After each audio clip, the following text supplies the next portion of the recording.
My wife called me at work. I inherited millions. Pack your things and get out of my house. When I came home, the divorce papers were waiting. I refused to leave and said, "Tell your lawyer to check the records." She called me at 10:45 on a Tuesday morning. I remember because I had just finished a deposition and was walking back to my office with coffee, thinking about lunch. Camille's name lit up my phone, and I answered without hesitation. The way you answer your wife of 14 years. You do not brace yourself.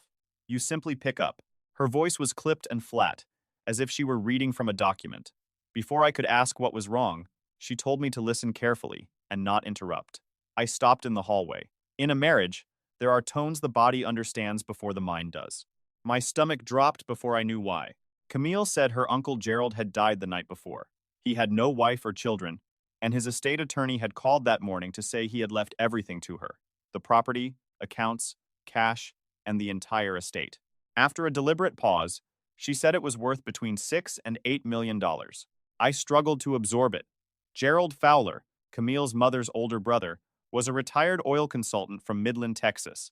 I had met him 4 times in 14 years. He was quiet, sent birthday checks, and rarely appeared in person. I told Camille the news was incredible and asked whether she was all right. She cut me off and told me to come home and pack my things. That was the real purpose of the call. I honestly thought I had misheard her. She repeated herself. She wanted me out of the house by the end of the week, and divorce papers were already being prepared. She had spoken to her own attorney that morning, immediately after speaking to Gerald's estate lawyer. Then she said she had been thinking about leaving for a long time, and the inheritance simply made it easier. She hung up before I could answer. I stood in the hallway of Collins, Merritt, and Hale in downtown Columbus, holding a cup of coffee that was slowly going cold and staring at my phone as if it might ring again and correct what had just happened. I waited for the call that would explain that this had been a misunderstanding, a panic response, or some terrible joke. The phone stayed silent. My name is Whitfield Mercer. I was 43 and a senior litigation partner at Collins, Merritt, and Hale. I grew up in Zanesville, put myself through Ohio State Law School with scholarships, loans, and weekend warehouse shifts, passed the bar on my first attempt, and made partner at 38. I did not make careless decisions, and I did not fold under pressure. Camille and I had been married for 14 years. We met at a fundraising dinner in Columbus. She was coordinating the event for a nonprofit serving foster children, and I was attending on behalf of my firm. She wore a green dress and laughed at something one of my colleagues said. That laugh caught me before anything else did. We dated for 2 years. I asked her father for permission to propose, standing in his Gahana living room and sweating through a good shirt. Our early marriage was better than I had imagined. We bought a white colonial on Drexel Avenue in Bexley. Camille moved from nonprofit development into hospital administration at Ohio Health. She was disciplined, driven, and meticulous, the kind of person who made difficult things happen. I admired that. We never had children, though that was not entirely by choice. For 3 years, the subject of children dominated our marriage. There were appointments, procedures, cautious hope, and losses that carried a kind of grief without a clean name. We went through 3 rounds of IVF and 2 miscarriages. We lived with the silence of a house where a nursery never got painted. Those years changed us. I told myself we were still the same people, only weathered, and that grief had created distance that would close when we were ready. I am not sure it ever closed. I think I stopped measuring it. Afterward, we found a new equilibrium, functional, scheduled, and respectable from the outside. We kept routines, maintained many friendships separately, and took vacations that looked good in photographs. To others, we were a lawyer and a hospital administrator with a house in Bexley and no obvious holes in our life. People thought we had everything together. The description never felt true. About 3 years before the call, the cracks became clearer. Camille spent more weekends in Cincinnati with college friends who seemed to compete over who had married best. She began treating our house and my career as inconveniences. My habit of saving, building, and doing things properly no longer looked like integrity to her. She called it a lack of imagination. I tried twice to discuss the distance. The first time, she said I was overanalyzing. The second, she called me controlling. I dropped it. As a litigator, I thought I knew the difference between a conversation worth having and a battle worth choosing. I was wrong. She had already begun preparing an ending. The drive home usually took 15 minutes. That day it took 30 because I sat in the parking garage nearly 20 minutes, replaying the call like testimony and searching for the truth beneath it. What I kept returning to was the sequence. Gerald had died the previous night. His estate attorney called Camille that morning. Camille contacted a divorce lawyer before calling me. Estate lawyer first, divorce lawyer second, husband third. That sequence meant the decision had not been made that morning. The only thing that changed that morning was Camille's financial position. Her attorney was already available. There had likely been an earlier consultation, perhaps several. She had been planning her exit, and the inheritance gave her the moment she had been waiting for. When I reached Drexel Avenue, the white colonial looked unchanged. I had painted the shutters 2 summers earlier and planted the Japanese maple when we bought the house. I had repaired the furnace twice, retiled the upstairs bathroom when a contractor's, quote, doubled our budget, fixed windows and doors, and put my hands on nearly every part of the place because I believed it was our home. Camille was sitting at the kitchen table when I entered. A glass of white wine stood beside her open laptop, and a legal folder rested on the table. She looked up but did not stand or move toward me. The folder was made of heavy legal paper and carried another firm's letterhead. She said she was glad I had come straight home, as though I had completed a task for her. I asked where else she imagined I would go, then pulled out the chair across from her. I ignored the folder and studied my wife. I had spent 20 years reading people in rooms. Camille was calm, but not with the sadness of someone at peace with a painful choice. She looked like someone who had stopped being afraid. Money had removed the fear, and that told me more than anything else. I asked her to explain how Gerald could die one night, and she could retain a divorce attorney the next morning. She repeated that she had been considering this for a long time. When I asked how long, she looked at her wine and said 2 years, perhaps longer. She had been unhappy and had not seen a clear path forward. Now she did. I asked whether that path included me. She said it did not. I sat with that answer. 14 years of marriage. A house we had built into a home. 3 years of grief that had reshaped both of us. Yet what finally gave her the courage to say the marriage was over was not counseling, honesty, or even a single breaking point. It was millions of dollars from an uncle I had seen 4 times. I told her I would not beg, and that she knew me well enough to understand that. Her expression changed, perhaps from surprise or relief that I was not going to make a scene. She said she appreciated it. Before she could continue, I stood and told her to make sure her lawyer conducted a thorough review of Ohio marital property law. I also suggested that they examine the previous 14 years of financial documentation carefully, including every account, contribution, asset, and payment. Camille frowned and reminded me that Gerald's inheritance belonged to her and had nothing to do with our marital assets. I told her she was correct. The inheritance was hers. Everything else was a conversation. I went upstairs, but I did not pack. I closed myself in my home office and called Sandra Cole, the family law attorney I had trusted with client referrals for 11 years. She practiced on East Broad Street and was the best divorce lawyer in Franklin County. I knew her work well. I had never expected to need it personally. Sandra answered on the second ring. I told her that this time I needed help with my own situation. There was a brief pause, and then she said she would clear her afternoon. Camille had missed a crucial point. Ohio follows equitable distribution. Gerald's inheritance was her separate property if she kept it separate. But our house, marital investment accounts, and the marital portions of our retirement funds were subject to division. Equitable did not automatically mean equal. It meant fair, based on records and actual contribution. Sandra explained the situation in detail when we met the following morning. I took the first personal day I had taken in 3 years. She immediately identified the house as the central issue. We had bought it for approximately $460,000. It had appraised the previous fall at about $810,000. The remaining mortgage balance was close to $143,000 because I had been making extra principal payments. Once the debt and transaction costs were considered, there was substantial equity at stake. We also had a joint brokerage account worth roughly $210,000. My 401k held around $340,000. Camille had a 403b through Ohio Health, although I did not know its exact balance. It had been growing for 12 years. Sandra asked whether my household contributions had allowed Camille to put more into her retirement plan. I explained that I had covered the entire mortgage for the previous 4 years. When Camille took a temporary pay cut to move into a director-level position, we renegotiated our finances. I handled the house, and she focused on her accounts and other expenses. Sandra said Camille believed the inheritance gave her a clean exit, but divorce would always require dividing marital property. The money did not erase that duty. It simply gave her enough resources to settle fairly without hardship, making the process easier for me, not harder. Until then, I had not viewed it that way. Sandra was right. Without the inheritance, the house would have become a brutal battlefield because Camille might have needed every dollar. With several $1 million available, she could afford an honest settlement. I asked Sandra what she recommended. She told me to remain in the house, pack nothing, and wait for Camille's attorney to make the first formal move. Then we would respond comprehensively. I went home that evening and made dinner. It was the same chicken and roasted vegetables I had prepared on Tuesday nights for nearly 9 years. Camille came downstairs when she smelled the food. For a moment, she stood in the kitchen doorway looking confused, as though she had expected an empty house and instead found the wrong scene playing. She said she thought I was going to pack.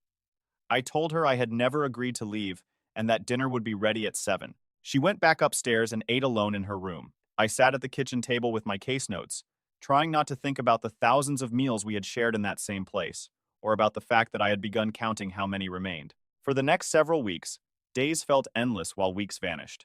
Camille and I lived like polite tenants, sharing the same house. She used the upstairs bathroom. I used the one near the mudroom. She cooked when I worked late, and I cooked when I was home. We avoided each other without discussing it.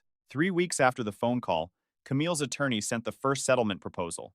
I read it alone in my office at the firm with the door closed. What I felt was not anger. It was pity for whoever had drafted it, because the document revealed a profound misunderstanding of our situation. The proposal divided the estimated house equity equally, offering me about $190,000. I would keep my 401 kek, and Camille would keep her 403 ba. It ignored Sandra's record requests and the 4 years I had paid the mortgage alone. It assumed I would feel grateful for any exit and disappear. I forwarded it to Sandra and told her to respond comprehensively. Sandra's counterproposal took 5 days and 12 pages. It documented every mortgage payment I had made under our revised arrangement, demanded a formal appraisal and full disclosure of Camille's 403B, and calculated the marital growth of both retirement accounts. It proposed a division based on how the assets were actually built. It was fair, and it shocked Camille and her attorney. The next response came from Camille herself. On a Sunday evening, she knocked on the door of my home office, entered, and sat across from my desk for the first time since the process began. She said she had not expected me to fight. Her tone was not accusing. She sounded genuinely surprised. I told her I was not fighting. I was accounting for 14 years accurately. She said I was going to make everything difficult. I told her that I was going to make it honest, and that difficulty and honesty were not the same thing. For a while, she stared at a framed photograph on my desk. It showed us at Yosemite 5 years into our marriage, before everything became complicated. We both looked younger in the photograph, younger than I remembered feeling at the time. Finally, she asked what I actually wanted. I told her I wanted what was fair.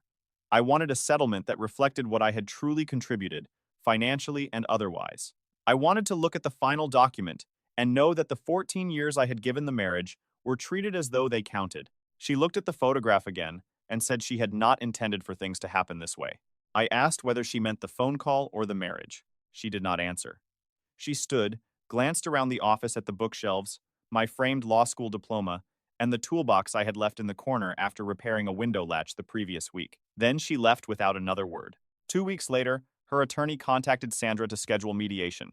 My younger brother, Nate, kept me steady through the part that could not be reduced to numbers. He was 4 years younger, ran an electrical contracting business in Lancaster, and had been married for 19 years. 3 weeks into the separation, he drove to Columbus on a Saturday with a 12-pack, and no plan beyond sitting on my porch and listening. When I finished explaining the sequence, he repeated the part that bothered him most. Camille had called me at work and told me to pack my things. I confirmed it. Then he asked whether I had packed. I told him I had not. Nate opened another beer and stared at the Japanese maple in the front yard. It was mid-October, and the leaves had turned the red-orange shade maples reach at their peak when the tree appears to be lit from inside. Nate said the method bothered him as much as the decision. Camille had not told me at home, where I could see her face, or over dinner, where we might speak as people who had shared 14 years. She called me at work, where I would be off balance and might process it as a business transaction. She expected compliance. I had not considered it in exactly those terms, but the more I thought about it, the more I believed Nate was right. Camille had always been strategic. In her professional life, I had admired that quality, turned inward, and used personally, the same quality could cut in another direction. Nate asked what I planned to do next. I told him I would stay, hold my ground, and make sure the outcome reflected what was true. He asked what would come afterward. I looked at the maple and told him I would figure that out when I reached it. He stayed until Sunday evening. We repaired a gate latch that had been loose since summer. We watched the Browns lose in a way so familiar that it had become almost comforting. We ate bad pizza and talked about our father, who had died 6 years earlier, and what he would have made of the situation. Our father had been a tool and die machinist in Zanesville. He worked the same job for 31 years and came home every night until cancer made that physically impossible. He would not have had much patience for anyone calling his son at work to hand him an exit. Before Nate left, he gave me the one-armed hug common in our family, the kind that communicated more than any speech. He said I was going to be fine. I told him I knew. I did know I would be fine. The crisis stripped away ordinary noise and left the simple fact of what I was made of. I hated what Camille had done, and that 14 years had ended in a phone call. But as Nate drove away, I understood that I could not be dismissed by a call, an order, or a check. The mediation took place in a conference room at a neutral firm on North High Street, approximately equal distance from both attorneys' offices. The room looked like every mediation room I had ever entered. A long table, neutral art, a credenza with coffee no one wanted, and the particular silence of people about to have an expensive conversation. Sandra and I arrived first.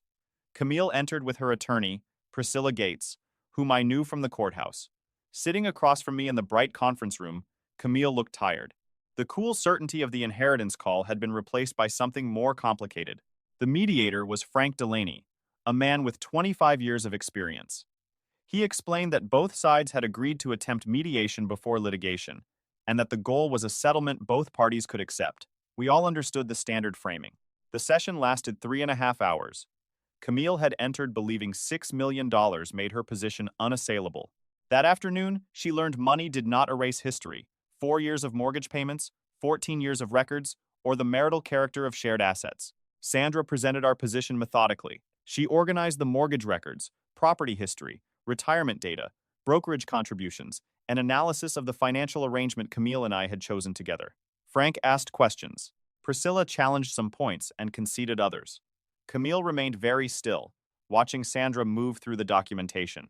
I watched people for a living, and I recognized the exact moment Camille understood this would not end the way she had imagined when she called me at work. Near the third hour, we took a break. I went into the hallway for air. Camille joined me several minutes later. We stood near a window overlooking North High Street, each holding a paper cup of terrible coffee. She said I had always been going to do this. It was not really a question. I told her I had always been going to make sure the outcome was accurate.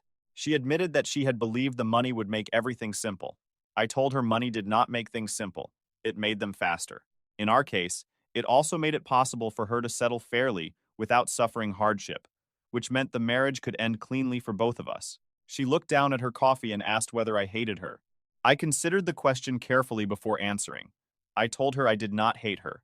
I was angry, and I believed she had handled the separation in a way designed to put me at a disadvantage. I had little respect for that choice. But 14 years were still 14 years, and I did not hate her. She nodded and admitted she should have spoken sooner, a long time before the inheritance. I agreed. By the end, we had a settlement framework. The house would be sold, and my larger mortgage contributions would raise my share above the 50% in Camille's first offer. The retirement accounts would be divided according to marital growth, and the brokerage account according to documented contributions. The figures were far from what she had expected me to accept. Sandra reviewed the proposed terms with me afterward in the parking lot. We stood in the November cold while she walked through each number one last time. Then she asked whether I was satisfied. I told her the result was accurate, which meant I was satisfied. She looked at me over her reading glasses and said that in 22 years of family law, she had rarely seen a client arrive so clear-headed. Most people came to her either devastated or enraged. I had arrived organized. I reminded her that I had several days to process the situation before calling.